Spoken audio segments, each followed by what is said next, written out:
घरोघरी मातीच्या चुली प्रेक्षकांनो मालिका आता मात्र एका ओवीच्या भोवती फिरणार आहे. कारण आपण पाहिलं की इतके दिवस ओवी मात्र होती तिकडे शर्वरीच्या घरी, पण शर्वरी जेलमध्ये गेल्या कारणाने ओवीला मात्र आता इकडे यांच्या घरी यावं लागलंय. आणि त्यामुळे शर्वरी कुठे आहे, शर्वरी कुठे आहे, हे ज्या वेळेला ती सगळ्यांना विचारते आणि त्यावेळेला तिला जे काही सत्य समजलंय त्यावरून मात्र आता तिला समजलंय की शर्वरी जेलमध्ये गेलेली आहे आणि आता विक्रांत काका या जगात नाहीयेत. पण त्याच वेळेला छोट्याशा ओवीने मात्र आता अशा पद्धतीने हा सगळा गुंता सोडवलाय आणि तिथे घडलेला सगळा प्रकार सगळ्यांच्या समोर आणलाय. आणि कोर्टामध्ये ओवीने एक व्हिडिओ दाखवलाय. हो प्रेक्षकांनो, कोर्टामध्ये ओवीने मात्र आता जज साहेबांच्या केबिन मध्ये बसून तो व्हिडिओ दाखवलाय, जो व्हिडिओ मात्र तिने आपल्या मोबाईल मध्ये शूट केलेला होता.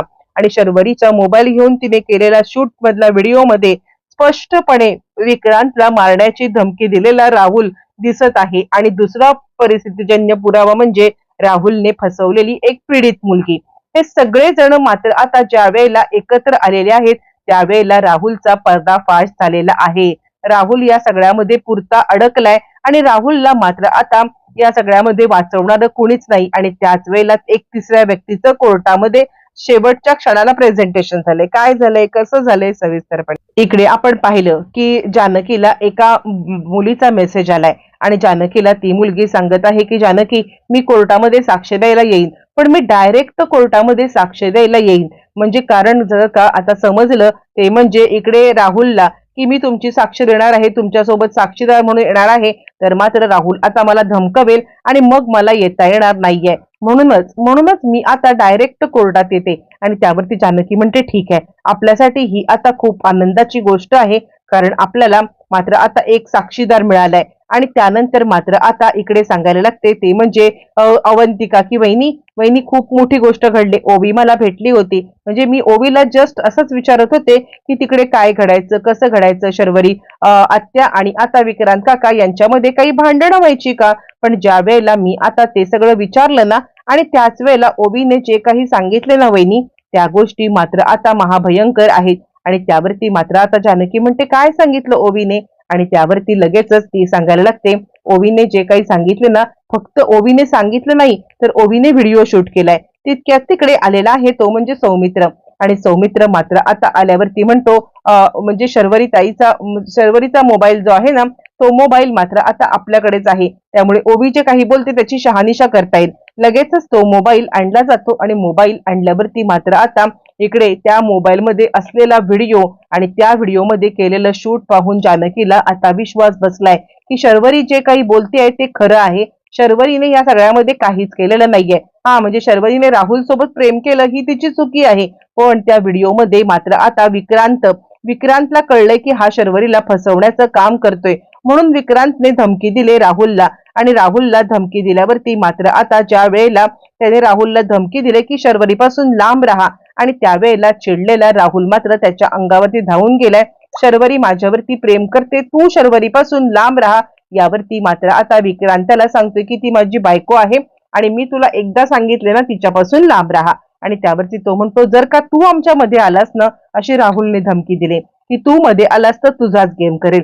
यावरती मात्र आता ऐश्वर्या सांगते मी आतापर्यंत विचार करत होते की शर्वरी वंश या सगळ्यामध्ये दोषी आहेत, पण नाही काहीतरी गडबड आहे. कारण ज्या वेळेला या दोघांचं जे काही भांडण चाललंय त्यावेळेला शर्वरी वंश बाजूला आहेत आणि त्यांना कुणाची बाजू घ्यावं हे काही कळत नाहीये. याचाच अर्थ हा होतो की काहीही झालं तरी शर्वरी वंश या सगळ्यामध्ये अडकलेल्या आहेत, म्हणजे राहुलमध्ये अडकल्यात, पण त्यांना विक्रांतला सोडायचं नव्हतं. आणि त्यांच्या चेहऱ्यावरती दिसतंय मग असं असताना त्या विक्रांत भाऊजींचा नाही खून करणार. मी आतापर्यंत जे काही बोलत होते त्याचेच ते असं म्हणत मात्र आता लगेचच इकडे ती विचार करायला लागते. आणि त्यानंतर जानकी सांगायला लागते बरोबर आहे, मला सुद्धा तुझं म्हणणं पटतंय, मी सुद्धा या व्हिडिओमध्ये शर्वरी वंशनचे हावभाव पाहते. आणि त्यानंतर ती म्हणते एक काम करूया, सगळ्यात पहिले जी मुलगी आपल्याला माहिती देणार होती ना त्या मुलीला मात्र आता इकडे आणूया. ज्या वेळेला त्या मुलगी आपल्याला भेटेल ना तेव्हा सगळा प्रकार लक्षात येईल की कशा पद्धतीने तिला ट्रॅप करण्यासाठी राहुलने आता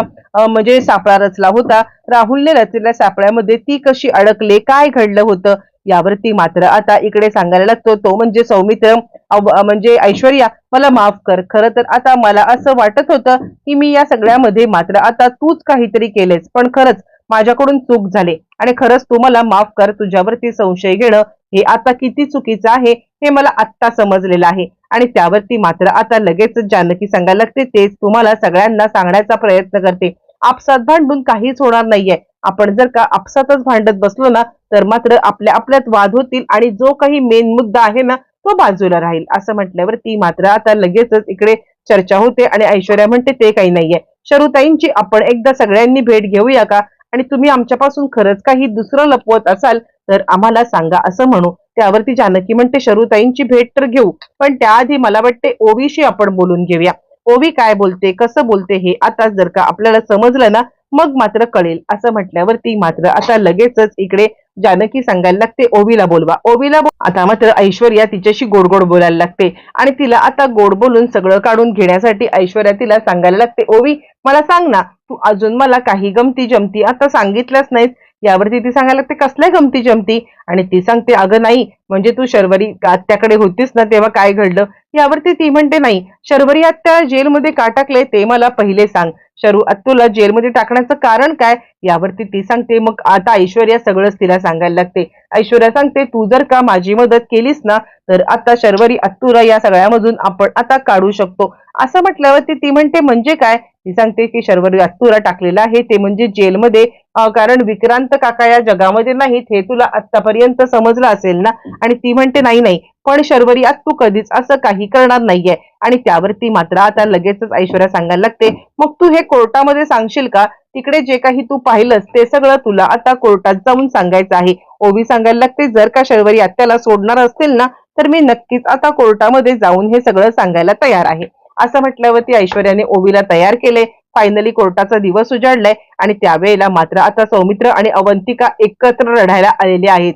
कारण कुठेतरी आपल्यामधले वाद आता आपल्याच विरोधात येत आहेत हे त्यांच्या लक्षात आल्यावरती ते दोघही जण अलर्ट झालेत. आणि त्यानंतर मात्र आता इकडे अवंतिका सांगायला लागते, काहीही झालं ना तरी सौमित्र आपल्याला म्हणजे जे काही चाललंय ते देशमुखांना कोण माहिती पुरवते हे आता शोधून काढलं पाहिजे. आणि त्यावरती मात्र आता सारंग सांगायला लागतो, हे बघा, मी दादा तुझ्यावरती उगाच चिडलो, म्हणजे खरं तर म्हणजे तू जे काही ऐश्वर्याबद्दल बोललास ना त्यामुळे मी चिडलो, पण ऐश्वर्या ही माहिती देत नाहीयेत. आणि त्यानंतर मात्र आता अवंतिका सांगते, ती गोष्ट जरी आपण मान्य केली ना तरी सुद्धा माहिती कोण देते देशमुख वकिलांना हे सुद्धा गोष्ट आता महत्वाची आहे. आणि मग ते लोक चर्चा करायला लागतात, आपल्या घरामध्ये कोण कोण आहे, काय काय आहे, या सगळ्या गोष्टी ज्या वेळेला मात्र आता घरातल्या गोष्टी हे होतात. आणि त्याच वेळेला ओवीने ऐश्वर्याला एक गोष्ट सांगितलेली आहे. ओवी आता ऐश्वर्याला सांगायला लागते की, ऐश्वर्या काकू, मी तुला एक गोष्ट सांगू का? म्हणजे मी शर्वरी आत्याच्या इथे होते ना, आणि त्याच वेळेला मात्र तिकडे त्यांच्या दोघांची भांडणं झाली होती. पण त्यावेळेला मात्र आता तिथे अजून एक व्यक्ती होती. आणि त्यावरती मग आता ती सांगायला लागते, कोण? त्यावरती सांगते, विक्रांत काका आहेत ना, त्यांची आई आली होती. आणि विक्रांत काका यांची आई आली होती आणि ती राहुल काकांशी नीट बोलायची. झालं, एका झटक्यात सगळ्या गोष्टींचा उलगडा झालाय. इकडे आता ज्या वेळेला ऐश्वर्याने हे सगळं सांगितलंय, अवंतिका म्हणते, म्हणजे मुळातच मात्र आता शर्वरी वंशंच्या सासूबाईंना तिला अडकवायचं आहे असं एक कारण असू शकतं. कुठेतरी धागेदोरे जोडलेत आणि कोर्टाची डेट आलेली आहे.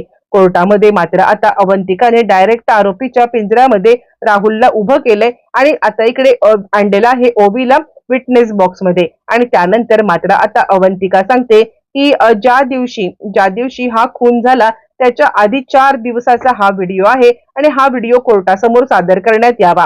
आणि त्यानंतर मात्र आता छोटी ओवी घाबरेल किंवा ती कोर्टामध्ये सगळ्यांच्या समोर काही बोलू शकणार नाही. म्हणून आता इकडे मॅजिस्ट्रेट साहेब तिला आता आपल्या केबिन मध्ये बोलवतात आणि तिच्याकडून सगळं काढून तिचा व्हिडिओ बनवतात आणि तो व्हिडिओ कोर्टासमोर सादर केला जातो. काही कोर्टाच्या नियमानुसार मात्र आता ओवीला कोर्टामध्ये साक्ष देणं अलाउड नसतं.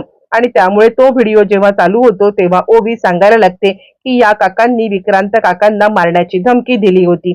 कोर्टामध्ये हा पुरावा जरी शिक्षा देण्यासाठी पुरेसा नसला तरी संशयित म्हणून त्याला आरोपी ठरवण्यासाठी पुरेसा झालेला आहे. आणि त्याच वेळेला मात्र आता इकडे जज साहेब सांगायला लागतात, हा पुरावा यांना संशयित म्हणून ठरवू शकतो, पण यांना शिक्षा द्यायची असेल तर मात्र आपल्याला ठोस पुरावा पाहिजे. आणि त्याच वेळेला आता इकडे सांगायला लागते, अवंतिका आहे एक व्यक्ती अशी आहे ज्या व्यक्तीने मात्र आता ह्यांनी तिला फसवले, तसंच आमच्या शरू वंशजना फसवलंय असं म्हणत अवंतिका त्या मुलीला समोर आणते. कशा पद्धतीने राहुलने तिला फसवलंय, कशा पद्धतीने राहुलने अजून 2 मुलींना फसवलंय आणि तसंच शर्वरीला फसवलंय हे सत्य समोर आलेलं आहे. आणि त्यानंतर 2 पुराव्यांच्या आधारे राहुलला अटक झाली. पण अजूनही राहुलला शिक्षा होण्यासाठी कोणताही ठोस पुरावा की त्याच्यावरती फिंगरप्रिंट शर्वरीचे आहेत, त्यामुळे कोणताही ठोस पुरावा नाहीये. पण किमान राहुलला अटक झाले, बाहेरचे पुरावे तो आता कोणत्याही प्रकारे टॅम्पर करू शकत नाहीये. इतकं तरी आता एक पायरी चढलेली आहे, ती म्हणजे रणदिवे कुटुंबाने. पण यानंतर मात्र आता त्याला शिक्षा देण्यासाठी काय पुरावे गोळा करणार, कसे पुरावे गोळा करणार, शर्वरी खरंच निर्दोष आहे का, की शर्वरीचा पण याच्यामध्ये हात आहे? येणाऱ्या भागामध्ये अनेक प्रश्नांची उत्तरं आपल्याला मिळणार.